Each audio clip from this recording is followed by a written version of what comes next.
Today we're going to tackle our big topic, why no corn, no soy. Then we're going to back up and look a little bit at Pastured poultry as a whole.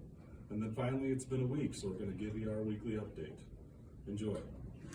Here at Big Red's Homestead, we're on a mission to provide the best possible pastured poultry. We give them the best feed, the best conditions, use the best practices, and give them as much freedom as possible. The dogs protect them from the predators, and we protect them from everything else. If you'd like to help out, like and subscribe on the video, and tell somebody you know about us. Thanks. So, why no corn, no soy?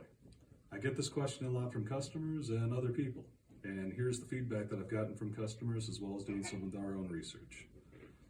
Number one, soy is in pretty much everything.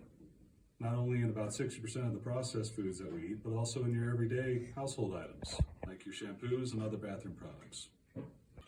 Soybeans are a very versatile product. That's why they're so prevalent. They're used as an emulsifier, meaning that they keep blended liquids together. This is why they're in so much processed foods as well as other household items. Also, about 40% of grocery store products have soybeans in them. Soy is in just about everything because we have so much of it. We've been subsidizing it since about the 40s, and it's grown ever since. And actually, a high percentage of what is grown is for animal feed, particularly chicken and pork. There is a school of thought that believes that soybeans are the culprits for many of the things that we associate with high cholesterol and high saturated fats. Millions of Americans do have soybean allergies, and infants and young children can be particularly sensitive. It can be particularly hard to get away from, especially because even if you're eating regular meat, a lot of those proteins come from a soy-based plant. So, finding chicken that is raised naturally with no corn, no soy has been a difficulty for many customers. The corn concern is a lot more about we use these plant-based products to get super high protein to get these animals to finishing weight fast. And a lot of people are trying to find a way to get away from that and let them grow a little bit more naturally and have a little bit more natural of a diet.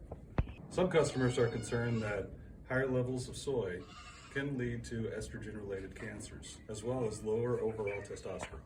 Overall, many are asking, is this the type of diet that the birds are meant to be eating? And if those concerns resonate with you, then the no corn, no soy option might be right for you. Lastly, the flavor, the texture, and just the overall health of the bird is improved. We believe this, and we believe that you'll come to the same conclusions once you've experienced it. Now let's talk pastured poultry as a whole.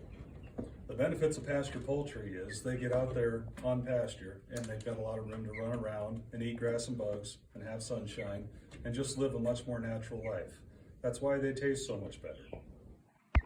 Because their conditions are so much better and they don't just have to sit in a tight factory setup and smell all the ammonia and all the other problems that come from less sanitary conditions, our chickens don't need any of the antibiotics or hormones or vaccines or mRNA or any of the other worse things that they're doing nowadays. All these products that people are so concerned about being in their food, we haven't had to use because we haven't had any of the problems that arise because our chickens are not living in those conditions. That's why pastured poultry is so much better as a whole. And now finally, let's update you on our progress on our No Corn, No Soy Birds challenge. So far, it's been 8 days since our last checkup and we're at day 24. It's just about time to put them out on pasture. And our no corn, no soy birds have eaten 2 pounds, 3 ounces of feed per bird, and they're weighing in at 1 pound, 6 ounces. And as for our regular feed birds, they're up to 1 pound, 10 ounce, and they have eaten just over 2 pounds worth of feed. And just so you guys know, we've been picking about the biggest bird from each particular setup to weigh and put side by side next to each other. At the end, we'll do an overall weight comparison. But just so you know, we're grabbing about the biggest one from each one, and that's what we're comparing side by side. Finally, let's have a look at the physical differences in the birds. We can see slight differences in just their overall feathering. So, this one is our no corn, no soy bird. They're both getting their adult feathers in, but his feathers look a little bit more healthy and just a little bit better overall. Whereas the feathering, we still have quite a bit of adult feathers, but just those overall under featherings, it just doesn't look quite as good on the regular feed bird. That's going to wrap it up for today.